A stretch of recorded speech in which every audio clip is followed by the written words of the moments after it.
Imagine-toi rencontrer quelqu'un et ressentir un choc électrique de reconnaissance, non pas de son visage, mais de quelque chose de plus profond, quelque chose qui murmure « je te connais » dans une langue que ton esprit conscient ne parle pas. Ton cœur s'emballe d'une familiarité inexplicable.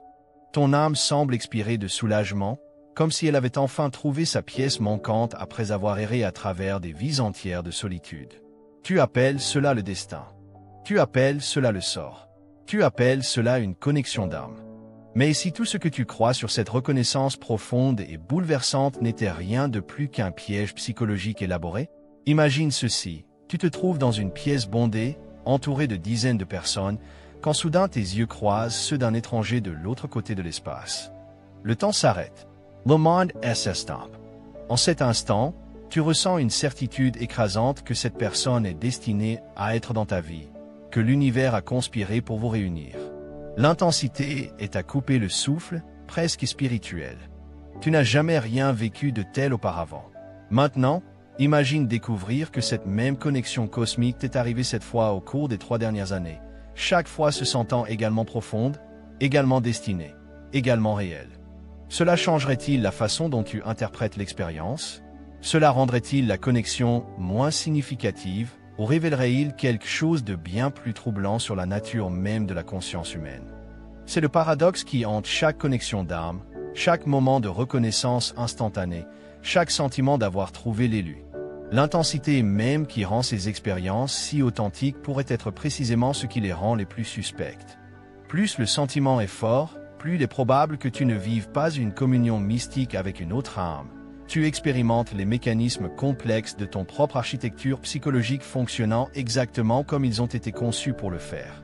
T'es-tu jamais demandé pourquoi ces connexions bouleversantes arrivent si souvent quand tu es à ton plus vulnérable, quand tu es seul, le cœur brisé, ou en quête de sens?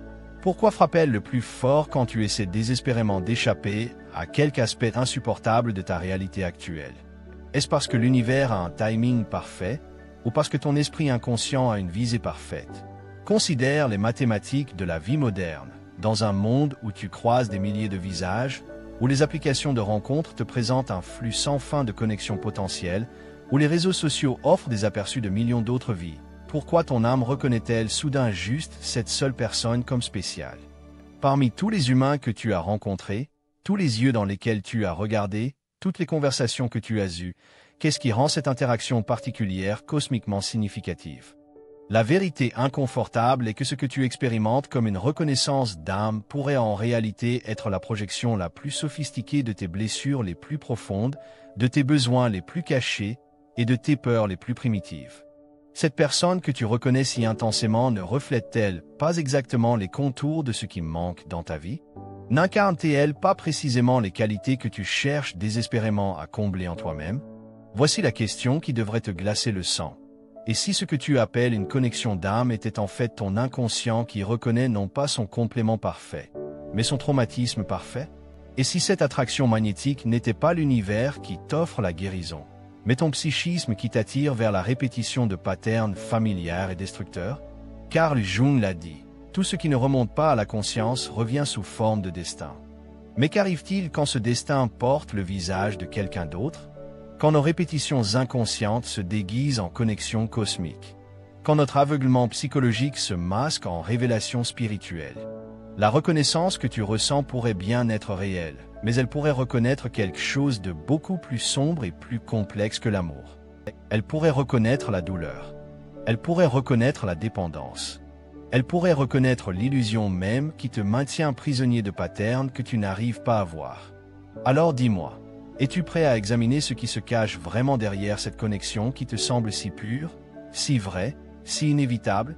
Es-tu prêt à découvrir que ce lien d'âme que tu chéris pourrait être la chaîne la plus élégante qui t'ait jamais enchaînée? Pour comprendre pourquoi nous tombons dans ce piège avec une régularité si troublante, il faut plonger dans les profondeurs de ce que Jung appelait l'inconscient collectif, ce réservoir ancestral de patterns et d'archétypes qui façonnent notre expérience humaine, bien avant que notre conscience rationnelle n'entre en jeu. Jung avait identifié quelque chose de crucial. Nous ne tombons pas amoureux de personnes réelles, nous tombons amoureux de nos projections. Quand tu ressens cette connexion électrisante avec un étranger, ton inconscient ne reconnaît pas leur âme, Il reconnaît le contour parfait sur lequel projeter tes fantasmes les plus profonds, tes besoins les plus désespérés, et surtout, tes blessures les plus familières. Cette personne devient un écran blanc sur lequel ton psychisme peut enfin projeter le film de tes désirs refoulés. Elle incarne tout ce que tu crois vouloir, tout ce dont tu penses avoir besoin, tout ce qui pourrait enfin te compléter. Mais voici le piège diabolique. Plus cette projection est intense, moins tu vois la personne réelle qui se trouve devant toi. Freud l'avait pressenti avec sa notion de transfert, mais Jung est allé plus loin. Il a compris que nous sommes condamnés à répéter nos patterns relationnels les plus profonds jusqu'à ce que nous les rendions conscients. Cette connexion d'âme que tu ressens n'est pas la reconnaissance de ton complément parfait. C'est la reconnaissance de ton pattern parfait, celui qui va te permettre de rejouer exactement les mêmes dynamiques qui t'ont blessé dans le passé.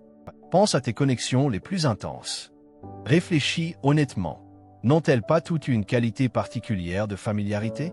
Une sensation de rentrer à la maison qui était à la fois enivrante et légèrement troublante? Cette familiarité n'est pas cosmique, elle est psychologique. Tu reconnais les patterns de ton enfance, les dynamiques de tes premières relations, les blessures que ton inconscient connaît par cœur. Viktor Frankl, survivant des camps de concentration et fondateur de la logothérapie, avait observé quelque chose de profondément dérangeant sur la nature humaine. Nous sommes attirés par ce qui nous est familier, même quand cette familiarité est destructrice. Dans les camps, il avait vu des prisonniers développer une forme d'attachement perverse à leurs conditions, non par masochisme, mais parce que l'inconnu leur paraissait plus terrifiant que la souffrance connue. Cette dynamique se reproduit dans nos connexions intenses. Nous sommes magnétiquement attirés vers les personnes qui vont activer nos patterns les plus profonds, non pas parce que ces patterns sont sains, mais parce qu'ils sont familiers. L'inconscient préfère la répétition connue à l'évolution inconnue. Arthur Schopenhauer avait une métaphore glaçante pour décrire cela, les hérissons par une nuit d'hiver. Ils se rapprochent pour se réchauffer, mais leurs épines se blessent mutuellement. Ils s'éloignent pour éviter la douleur, mais le froid les pousse à se rapprocher à nouveau. Cette danse éternelle entre proximité et distance, entre besoin et blessure, c'est exactement ce que nous rejouons dans nos connexions les plus intenses. Mais pourquoi cette compulsion à répéter? Pourquoi l'inconscient semble-t-il préférer la familiarité de la souffrance à l'inconnu de la paix?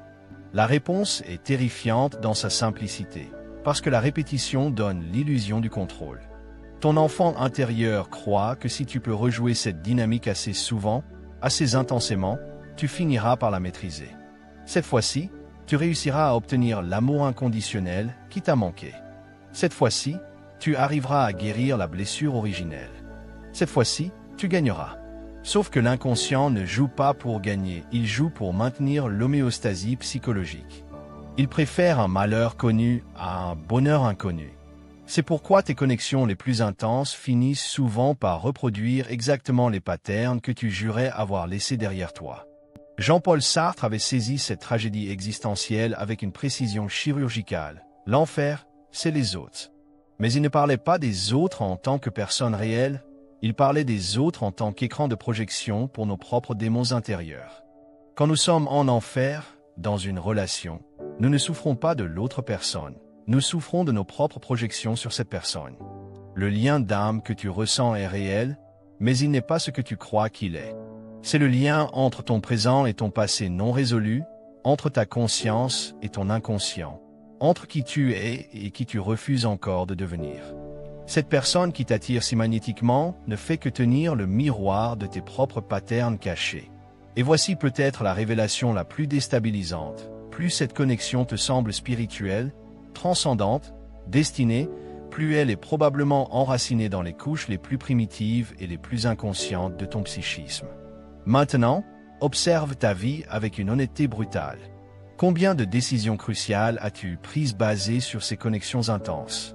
Combien de fois as-tu bouleversé ton existence, quitté des relations stables, déménagé dans d'autres villes, ou abandonné des projets importants parce que tu avais ressenti cette reconnaissance cosmique avec quelqu'un? L'impact de ces illusions ne se limite pas aux relations amoureuses, elles infiltrent chaque aspect de ton existence, créant un pattern de vie où tu cours constamment après des mirages émotionnels tout en fuyant la réalité de qui tu es vraiment. Pense à ce phénomène que les neuroscientifiques appellent le biais de confirmation.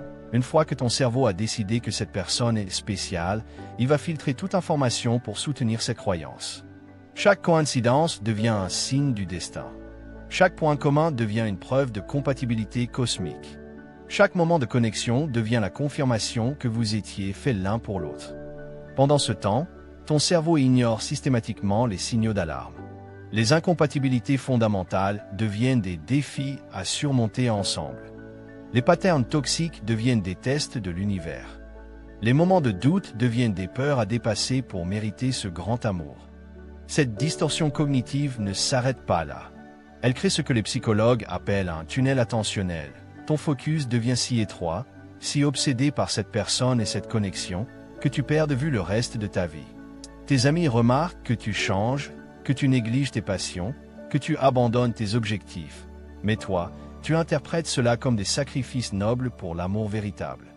Le plus insidieux, c'est que ces connexions intenses activent les mêmes circuits neurologiques que les addictions. La dopamine libérée par l'anticipation de voir cette personne, l'ocytocine générée par les moments d'intimité, les endorphines produites par les moments de fusion, tout cela crée une dépendance chimique que ton cerveau rationnel interprète comme de l'amour profond. Cette neurochimie de l'attachement intense explique pourquoi ces relations ont souvent une qualité obsessionnelle. Pourquoi tu ne peux pas arrêter de penser à cette personne? Pourquoi tu analyses chaque message, chaque regard, chaque silence? Pourquoi tu développes une anxiété viscérale quand tu n'as pas de ces nouvelles? Ce n'est pas de l'amour, c'est du sevrage chimique déguisé en passion romantique. Mais les conséquences vont bien au-delà de la chimie du cerveau.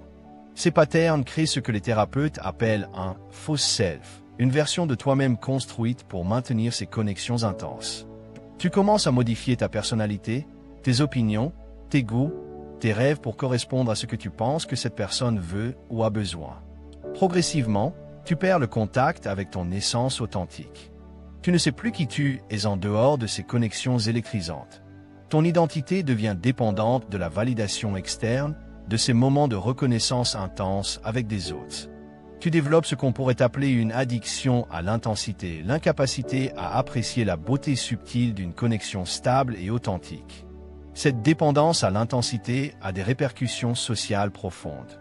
Tu deviens incapable de maintenir des relations équilibrées avec tes amis, ta famille, tes collègues. Toutes tes autres relations te semblent fades en comparaison de ces connexions cosmiques.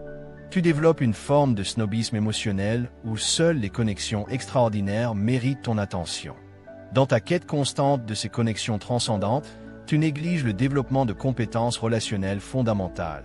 La communication honnête, la résolution de conflits, la capacité à aimer quelqu'un pour qui il est vraiment plutôt que pour qui tu imagines qu'il pourrait être. Tu deviens un expert de l'intensité, mais un amateur de l'intimité véritable.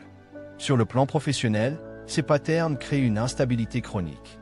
Tu changes de ville pour suivre une connexion. Tu quittes des emplois parce qu'ils interfèrent avec tes passions amoureuses. Tu sabotes des opportunités parce qu'elles ne correspondent pas à la vie fantasmée que tu imagines avec cette personne spéciale. Ta carrière devient otage de tes projections romantiques. Plus troublant encore, tu commences à attirer exactement le type de personnes qui vont maintenir ces patterns. Ton énergie émotionnelle, ton besoin de validation, ta tendance à idéaliser, tout cela attire naturellement les individus qui ont eux-mêmes des blessures non résolues, des besoins de contrôle ou des tendances narcissiques. Tu crées ainsi un cercle vicieux où tes blessures attirent des personnes qui vont les réactiver, confirmant ainsi ta croyance que l'amour est nécessairement douloureux, compliqué, intense. Tu deviens addictif aux montagnes russes émotionnelles, incapable de reconnaître la valeur d'une connexion paisible et stable. Et peut-être le plus tragique, dans cette poursuite constante de connexion cosmique avec des autres, tu perds complètement la capacité de développer une connexion authentique avec toi-même. Tu deviens étranger à tes propres besoins, à tes propres désirs, à tes propres rêves. Ton monde intérieur devient un territoire inexploré pendant que tu cours après des mirages externes. La question qui devrait te hanter maintenant est celle-ci. Dans cette course vers ces connexions intenses, qu'est-ce que tu fuis exactement en toi-même?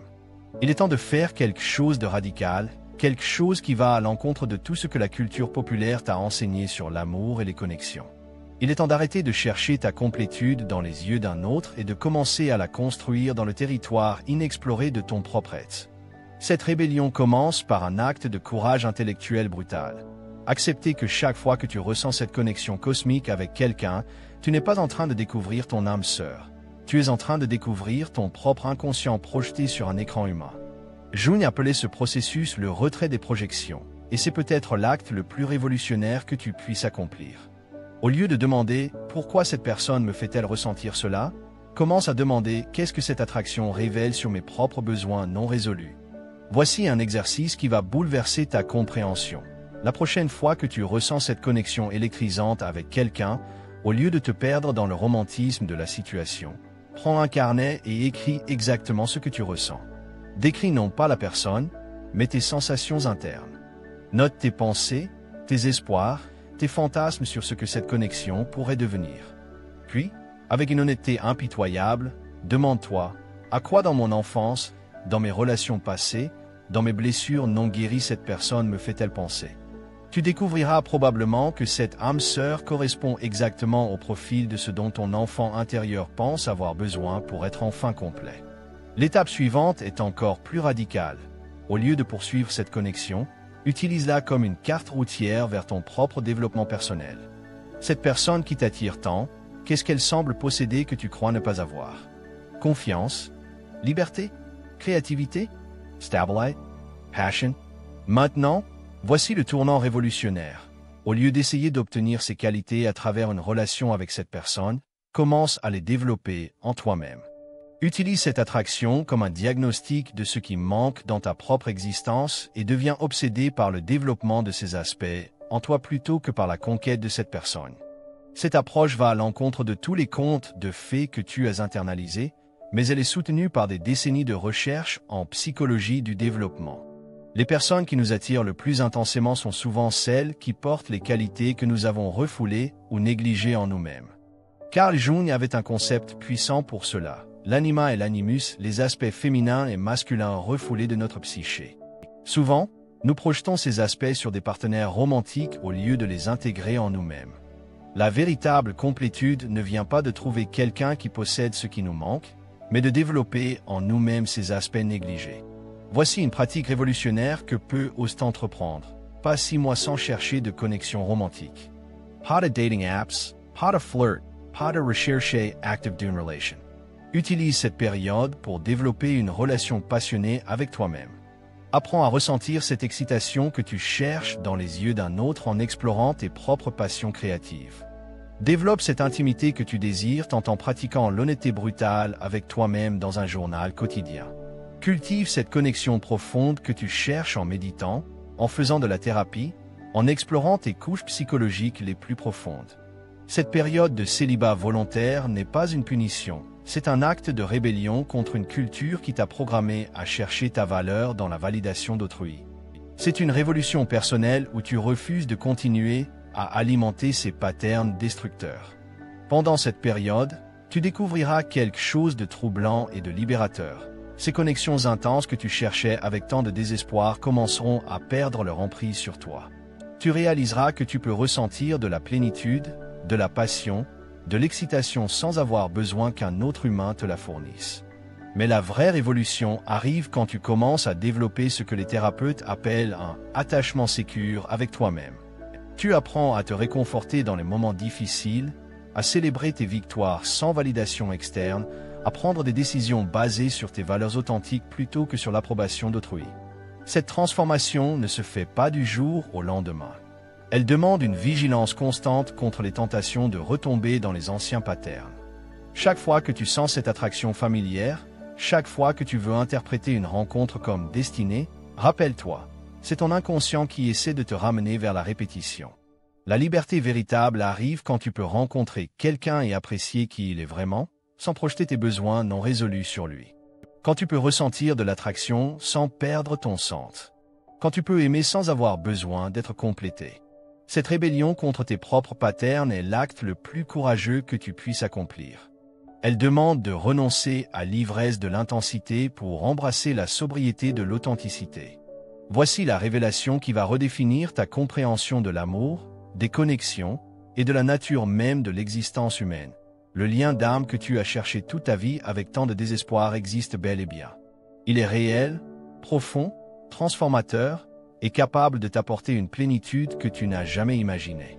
Mais il ne se trouve pas là où tu l'as cherché. Il ne se trouve pas dans les yeux d'un étranger dans un café. Il ne se trouve pas dans les bras de quelqu'un qui fait battre ton cœur plus vite. Il ne se trouve pas dans cette reconnaissance électrisante que tu as confondue avec le destin. Le véritable lien d'âme, celui qui peut transformer ton existence de manière permanente et authentique, c'est la connexion que tu développes avec ton propre être profond. C'est cette reconnaissance intime de qui tu es vraiment, au-delà des masques, au-delà des projections, au-delà des besoins de validation externe. Jung l'avait compris avec une clarté prophétique. Le privilège d'une vie, c'est de devenir qui l'on est vraiment. Cette phrase, qui peut sembler banale au premier regard, contient en réalité la clé de la libération de tous tes patterns destructeurs. Devenir qui tu es vraiment signifie cesser de te chercher dans le regard d'autrui. Imagine un instant cette possibilité révolutionnaire, te réveiller le matin sans ce sentiment de vide qui te pousse à chercher quelqu'un pour te compléter. Vivre tes journées avec une plénitude intérieure si solide que les connexions avec les autres deviennent des bonus plutôt que des nécessités. Rencontrer des gens et les apprécier pour qui ils sont vraiment, sans le filtre de tes projections désespérées. Cette transformation n'est pas théorique, elle est accessible.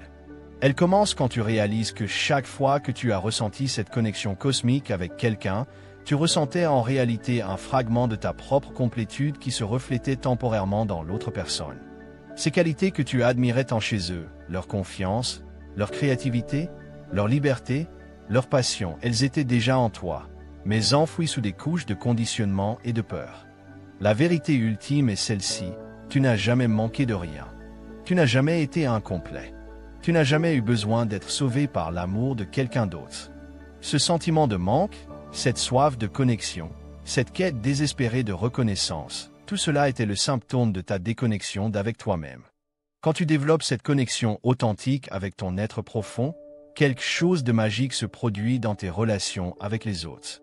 Tu cesses d'être attiré par les personnalités qui activent tes blessures et tu commences naturellement à raisonner avec des personnes qui sont elles aussi connectées à leur authenticité. Tes relations deviennent des espaces de croissance mutuelle plutôt que des terrains de projection et de dépendance. Mais la révélation la plus puissante, c'est que cette connexion avec toi-même transforme ta perception de la solitude. Tu découvres que ce que tu appelais solitude et que tu fuyais avec tant de terreur était en réalité l'espace sacré où ta véritable nature peut enfin s'épanouir. Tu réalises que tu n'as jamais été seul, tu étais simplement déconnecté de la richesse infinie de ton propre monde intérieur. Cette connexion avec ton être authentique te donne accès à quelque chose que toutes tes connexions intenses avec les autres n'ont jamais pu t'offrir. Une stabilité émotionnelle qui ne dépend pas des circonstances externes. Une joie qui ne nécessite pas la présence d'autrui. Une paix qui n'est pas menacée par les changements inévitables de la vie. Tu découvres que l'amour que tu cherchais si désespérément dans les yeux d'un autre était déjà présent en toi, attendant simplement que tu tournes ton attention vers l'intérieur. Tu réalises que cette reconnaissance cosmique que tu espérais tant d'un partenaire, tu peux te l'offrir à toi-même, chaque jour, à chaque instant.